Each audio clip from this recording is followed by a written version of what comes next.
السلام عليكم ورحمة الله تعالى وبركاته. maanta halka waxaad ku soo gudbinayaa tobanka sheekh ee ugu cidka macaan quraanka kariimka ah.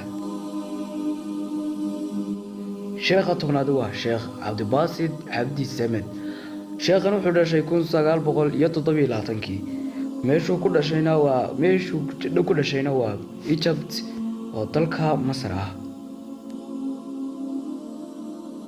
sheekha sagaalaad waa Cabdiwaxid Awad Al-Juhani oo wuxuu dhashay 13 January 1976 meeshuu ku dhashayna waa Madiina Saudi Arabia. meeshuu wax ka dhashayna waa Quran University. sheekha sideedaad waa sheekh Mahir Al-Muqli wuxuu dhashay sheekha 7 January 1969 waxaan ku dhashay Madiina Saudi Arabia. meeshuu wax ka dhigtayna waa Quran University. sheekha toddobaad waa sheekh Yaasir Al-Dosari. sheekhan wuxuu dhashay 22 November 1979 meeshuu ku dhashayna waa Al-Sayh Saudi Arabia. meeshuu wax ka bartayna waa Bachelor of Sharia. sheekha lixaad waa sheekh Idris Abakar. sheekhan wuxuu dhashay 1975 meeshuu ku dhashayna waa Jeddah Saudi Arabia. sheekha shanaad waa sheekh Bantar Balela. sheekhan wuxuu dhashay June 1975 meeshuu ku dhashayna waa Makka Saudi Arabia.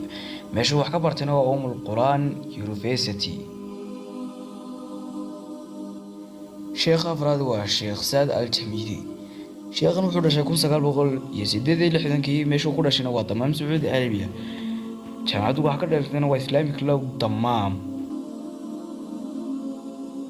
sheekha saddexaad waa sheekh Saud Al-Shuraim.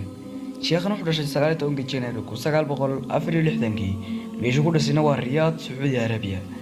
meeshuu wax ka bartayna waa Al-Quran University. sheekha labaad waa sheekh Abdurrahman Sudaysi.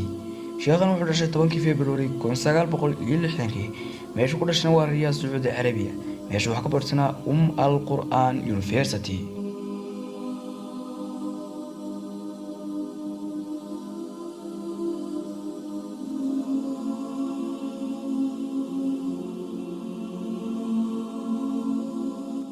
sheekha koobaad waa Mishir Rashid Al-Afsi.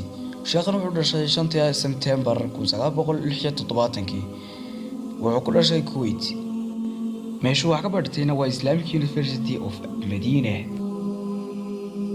waxaan filayaa inaad wax ka faa'iideen walaalkiina Cabdi Qays oo idin leh ismaqlid dambe oo xiiso leh. wassalaamu calaykum waraxmatullaahi tacaala wa barakaatuh.